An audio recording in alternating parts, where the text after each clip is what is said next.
ہر طرف بتوں کی پرستش ہے، نمرود کے مجسمے بنے ہوئے ہیں اور لوگ ان کی پوجا پاٹ کرتے ہیں۔ اب ابراہیم کا امتحان ہے کہ کیا اس ماحول کے اندر وہ ان کی طرف جھکاؤ کرتا ہے، لیکن جناب ابراہیم کہتے ہیں کہ ان تماثیل کے آگے تم آسن مارے بیٹھے ہو، جو اپنا دفاع بھی نہیں کر سکتے اور اپنی ضرورت کی تکمیل بھی نہیں کر سکتے، تمہاری ضرورتوں کو کیسے پورا کریں گے؟ تو یہ میرے رب نہیں ہو سکتے۔ شمس و قمر کو، چاند کو، سورج کو، ستاروں کو پوجتے ہو، اچھا یہ چاند، یہ ستارے رب ہے؟ تو جب ڈوب گئے تو کہا کہ جو ڈوبنے والے ہیں وہ میرے رب تو نہیں ہو سکتے، مجھے رب کی ضرورت پڑ جائے، رب ڈوبا ہوا ہو تو مجھے تو وہ چاہیے جو ہر وقت حاضر ہو، تو میں تو اس رب کی پوجا نہیں کر سکتا۔ یہ ان کے شعور کا امتحان تھا اور اس شعوری امتحان میں پورے نکلے۔ پھر اس کے بعد اگلا امتحان تھا کہ وہ اس شعور کو بیان کرنے کی طاقت بھی رکھتے ہیں کہ نہیں۔ پھر بت کدا ٹوٹتا ہے، نمرود کا دربار سجتا ہے، اور وہاں جو خطبہ حضرت ابراہیم نے دیا زمانے نے سنا، جب کلہاڑا اس بڑے بت کے کندھے پہ رکھ دیا اور باقی سارے بتوں کا تیا پانچا کر کے رکھ دیا، جب وہ میلے سے واپس آئے تو ابراہیم بڑی بے نیازی سے بولتے ان کے بڑے نے کیا ہوگا، دیکھو اسلحہ تو اسی کے کندھے پر ہے۔ تو وہ کہنے لگے ابراہیم تو جانتا ہے یہ بولتے نہیں ہیں، اور حضرت ابراہیم یہی تو لانا چاہتے تھے۔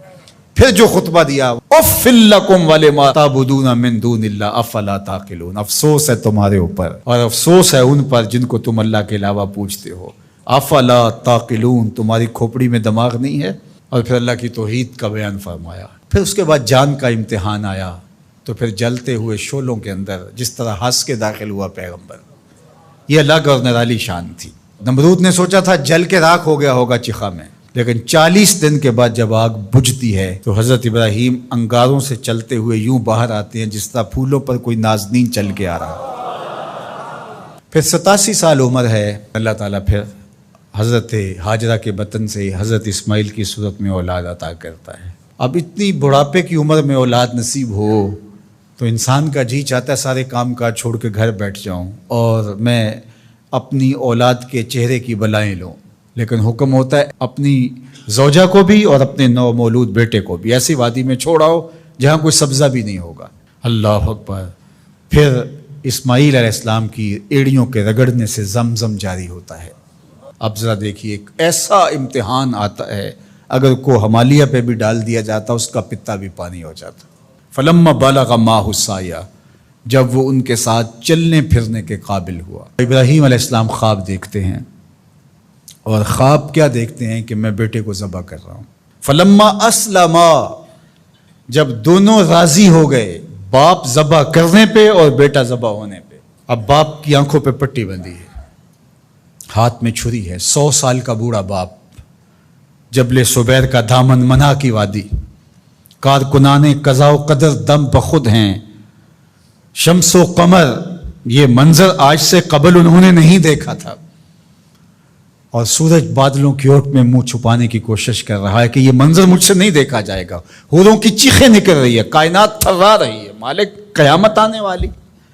اور مالک بھی فرشتوں سے کہہ رہا تھا کہ تم کہتے تھے نا کہ سجدے ہم کریں گے، تسبیحات ہم کریں گے، انسان تو دینگا مشتیاں کرے گا، ذرا میرے بندے کی اس ادا کو بھی دیکھو، میرے حکم کی تعمیل پر میرے بندے کی اس انوکھی ادا کو بھی دیکھو۔ چھری کی نوک حلق کے اوپر رکھ کے پورا وزن ڈال دیا، گلا کٹ گیا، خون بہنے لگا۔ ابراہیم علیہ السلام ایک عجیب کیفیت میں، کیا کیفیت ہو سکتی ہے، میرے پاس تو لفظ نہیں ہے۔ اللہ اکبر۔ جلدی سے جو ہے وہ آنکھوں سے پٹی کھولتے ہیں تو دیکھتے ہیں کہ منظر بدلا ہوا ہے، بیٹا سمجھ کے جس کو ذبح کیا وہ تو دمبا تھا، اور اسماعیل علیہ السلام پاس کھڑے مسکرا رہے ہیں، اور پاس حضرت جبریل امین بھی کھڑے ہیں۔ یہ اس بات کا عملی ثبوت ہے یہ وہ دمبا لے کے آئے۔ تو بے ساختہ جناب ابراہیم علیہ السلام کی زبان پر جو لفظ آیا وہ یہ تھا، اللہ اکبر، اللہ اکبر۔ تو حضرت اسماعیل بولے لا الہ الا اللہ واللہ اکبر، پاس کھڑے جبریل بولے اللہ اکبر وللہ الحمد۔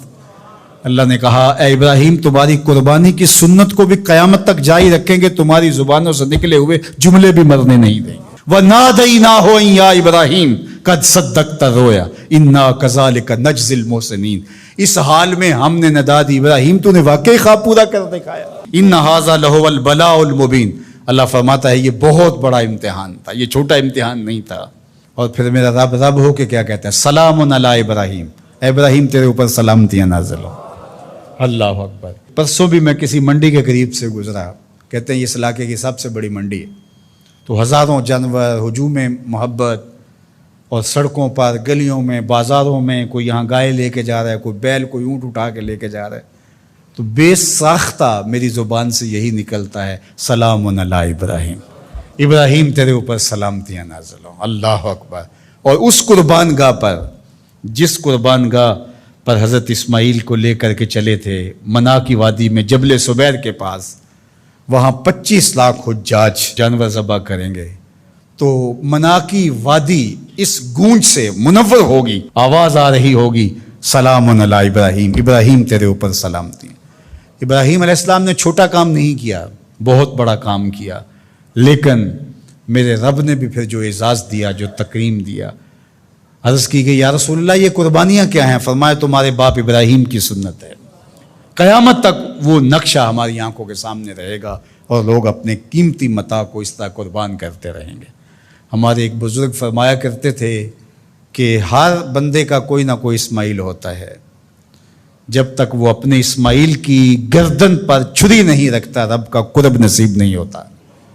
تو اپنی عزیز ترین متاع اللہ کی راہ میں قربان کرنے کا موقع آ جائے، وہ جان ہو، وہ اولاد ہو، وہ مال ہو، وہ منصب ہو، جب حالات تقاضا کریں اور آپ کو لگے کہ میرے مالک کا مجھ سے یہ تقاضا ہے، تو راہ خدا کے اندر قربان کرنے کا جب یہ جذبہ اس لیول تک پہنچ جائے، تو پھر آپ اس نور سے مالا مال ہوتے ہیں، اس فیض سے فیض یاب ہوتے ہیں۔